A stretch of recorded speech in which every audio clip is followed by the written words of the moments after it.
नमस्कार दोस्तों, हमारे यूट्यूब चैनल एग्जाम लर्नर में आपका स्वागत है। दोस्तों, आज के इस वीडियो में हम लोग असिस्टेंट प्रोफेसर के लिए सामान्य अध्ययन का जो फर्स्ट पेपर होता है, जिसमें 30 क्वेश्चन जो है पूछे जाते हैं। और एक तो आपका मेन सब्जेक्ट हो गया और एक पार्ट जो है जीएस का होता है, जिसमें 30 क्वेश्चन पूछे जाते हैं। तो उसके लिए हम लोग आज पहला मॉडल पेपर हल करने वाले हैं। तो वीडियो अच्छा लगेगा तो लाइक शेयर कर दीजिएगा। चैनल को सब्सक्राइब नहीं किए हैं तो सब्सक्राइब कर लीजिएगा, साथ में बेल आइकन को प्रेस कर लीजिएगा, जिससे आने वाले अगले वीडियो का नोटिफिकेशन आपको पहले मिलता रहे। तो इसका एग्ज़ाम जो है आपको फरवरी में देखने को मिलेगा। तो जो लोग असिस्टेंट प्रोफेसर के लिए अप्लाई किए हैं, जो फॉर्म में फिल किए हैं, उनके लिए यह मॉडल पेपर है।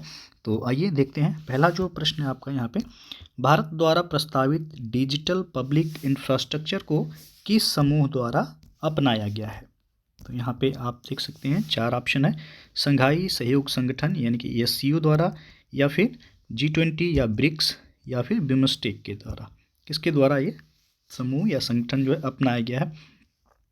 तो यहाँ पे ये विकल्प सही होगा, संघाई सहयोग संगठन द्वारा डिजिटल पब्लिक इंफ्रास्ट्रक्चर जो है अपनाया गया। ये ऑप्शन बिल्कुल सही है यहाँ। दूसरा प्रश्न है यहाँ पे, निम्नलिखित युग्मों पर विचार कीजिए। पहला दिया गया है यहाँ पे, पराम्बिकुलम टाइगर रिजर्व केरल में, महानंदा वन्यजीव अभ्यारण्य पश्चिम बंगाल, तीसरा है Mukundra hills tiger reserve Maharashtra. तो उपयुक्त युग्मों में से कितने युग्म सही सुमेलित है यहाँ पे बताना है। तो पराम्बिकुलम टाइगर रिजर्व जो है केरल में है, बिल्कुल सही है ये। महानंदा वन्यजीव अभ्यारण्य ये भी आपका पश्चिम बंगाल में है, ये भी सही है। Mukundra hills tiger reserve Maharashtra ये आपका राजस्थान में है, मुकुंद्रा हिल्स, तो गलत हो जाएगा यहाँ पे। तीसरा 1 और 2 केवल सही है, तो बी विकल्प यहाँ सही होगा, केवल 2 युग्म ही सही है यहाँ पे। अगला क्वेश्चन देखते हैं, स्वदेशी मुद्दों पर संयुक्त राष्ट्र अस्थायी मंच UNPFII के संबंध में निम्नलिखित कथनों पर विचार कीजिए। तो यहाँ पे पहला जो दिया गया है कि यह एक उच्च सलाहकार निकाय है जो कि संयुक्त राष्ट्र महासभा को यह रिपोर्ट करता है। दूसरा है कि यह एकमात्र संयुक्त राष्ट्र निकाय है जिसे विशेष रूप से स्वदेशी लोगों के मुद्दों से निपटने के लिए अनिवार्य किया गया है। तो उपयुक्त में से कौन सा कथन सही है? तो यहाँ पे UNPFII के संबंध में दिया गया है, तो ये आपका सलाहकार निकाय है जो कि ये UN को रिपोर्ट करता है, और विशेष रूप से ये स्वदेशी लोगों के मुद्दों से निपटने के लिए इसे जो है बनाया गया है। तो यहाँ पे बी ऑप्शन सही होगा, 1 और 2 दोनों ही सही है यहाँ पे। अगला क्वेश्चन देखते हैं कि tennis grand slam French open की शुरुआत किस वर्ष हुई थी? तो जो है ग्रैंड स्लैम यहाँ पे फ्रेंच ओपन के बारे में पूछ रहा है कि इसकी शुरुआत कब हुई थी। तो 1891 में इसकी शुरुआत हुई थी। यहाँ पे सी ऑप्शन सही हो जाएगा। पांचवा प्रश्न है, भारत के निम्नलिखित क्षेत्रों में से कौन सा ग्रेट इंडियन हॉर्नबिल का प्राकृतिक आवास है? तो ये आपका पश्चिमी घाट है, यहाँ पे डी विकल्प सही हो जाएगा। उष्मा तरंगों द्वारा पदार्थ के सीधे गर्म होने की प्रक्रिया कहलाती है, तो यह विकिरण कहलाता है, यहाँ पे बी ऑप्शन सही होगा। और सातवां प्रश्न है, सागरीय जल की लवणता में किसका अधिकतम योगदान है?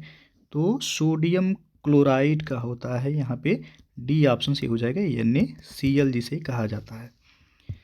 और अशोक से पूर्व निम्नलिखित में से किस शासक ने शांतिवादी नीति को अपनाया था?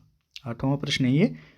तो शांतिवादी नीति को जो अपनाए थे वह थे अखनातून, यहाँ पे बी ऑप्शन सही हो जाएगा। पूछ रहा है यहाँ पे अशोक से पूर्व निम्नलिखित में से किस शासक ने शांतिवादी नीति को अपनाया था? तो अखनातून सही होगा, बी विकल्प यहाँ। मौर्य काल में सीता से तात्पर्य पूछा गया है, क्या था? तो सीता से तात्पर्य मौर्य काल में राजकीय भूमि से प्राप्त आय को सीता बोला जाता था, यहाँ पे सी ऑप्शन सही होगा। निम्नलिखित अभिलेखों में से किसमें अशोक का नामोल्लेख मिलता है? तो यहाँ पे आप देख सकते हैं गुर्जरा में, या अरोरा में, या ब्रह्मगिरी अभिलेख, या सारनाथ अभिलेख। तो ये ऑप्शन सही होगा, अशोक का नामोल्लेख जो है वो गुर्जरा अभिलेख में मिलता है, यहाँ पे ये ऑप्शन सही हो जाएगा। अगला क्वेश्चन देखते हैं कि 42वें संविधान संशोधन अधिनियम 1976 में किस अनुच्छेद के तहत मूल कर्तव्यों को जोड़ा गया है?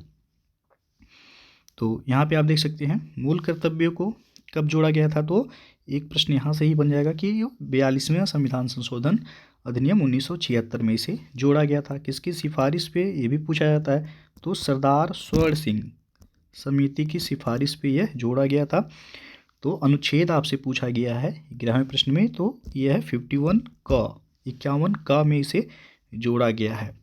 तो सन भी पूछा जाता है कभी कभी 1976 में कौन सा संविधान संशोधन के तहत, तो 42वां संविधान संशोधन अधिनियम के तहत।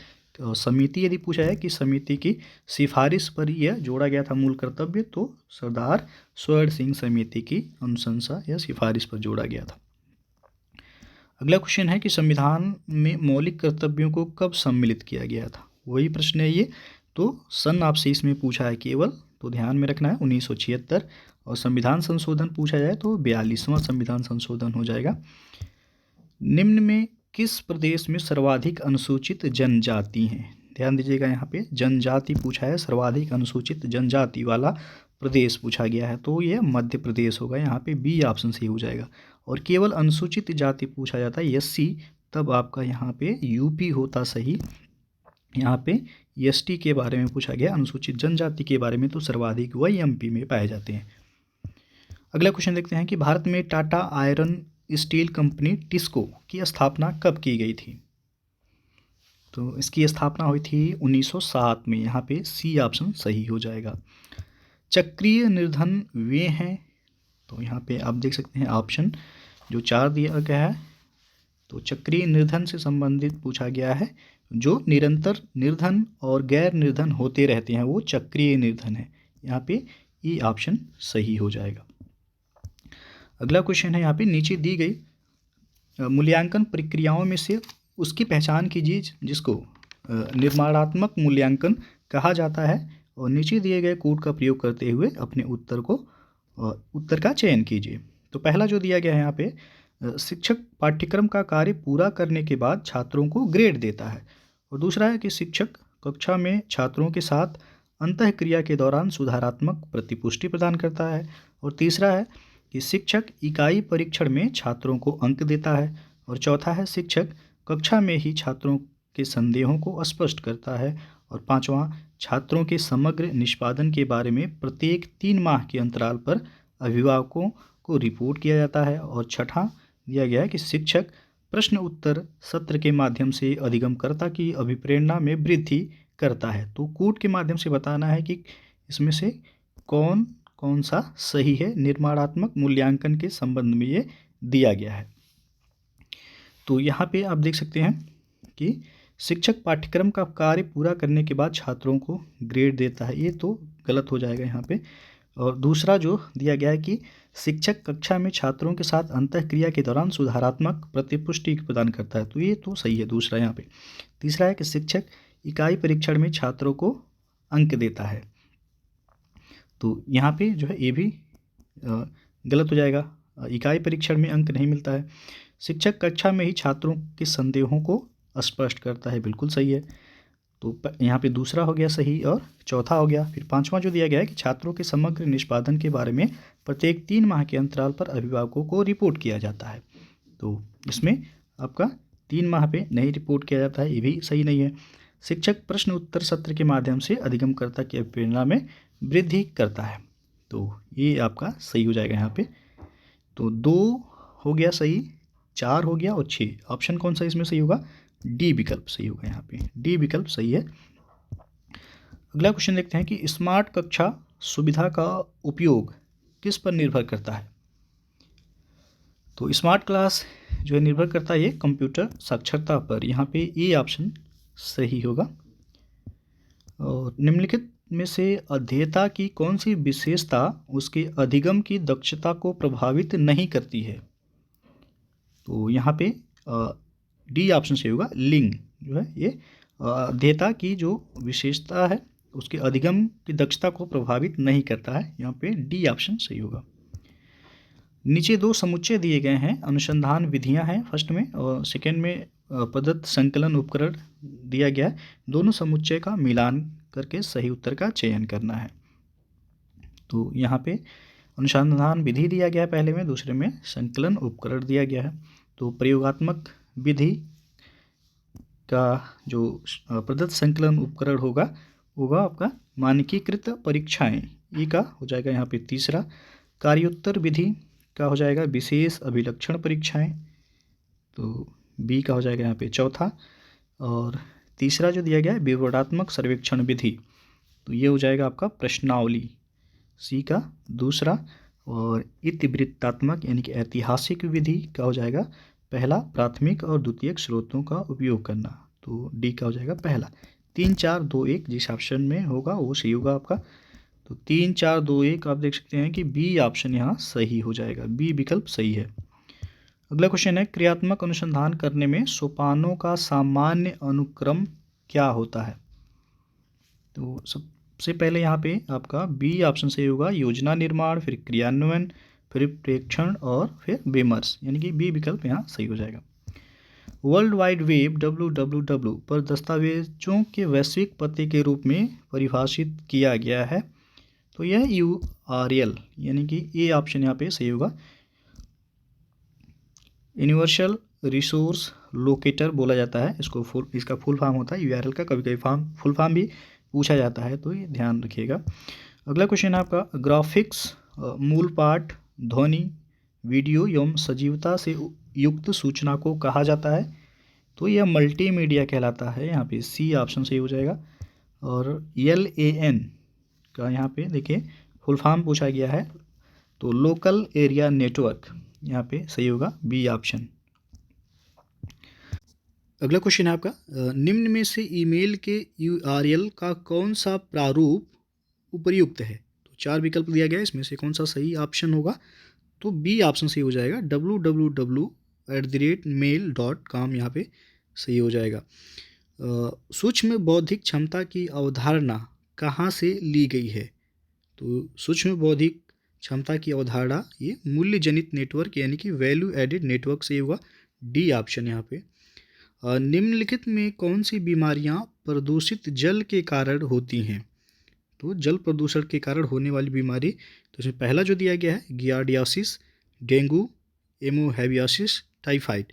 तो नीचे दिए गए विकल्पों में से सही उत्तर का चयन करना है, तो डेंगू जो है यहाँ पे गलत होगा, बाकी गियार्डियासिस हो गया, एमोहेबियासिस और टाइफाइड ये जल प्रदूषण के कारण होने वाली बीमारी है, तो 1 3 और 4 यानी कि डी ऑप्शन यहाँ पे सही होगा।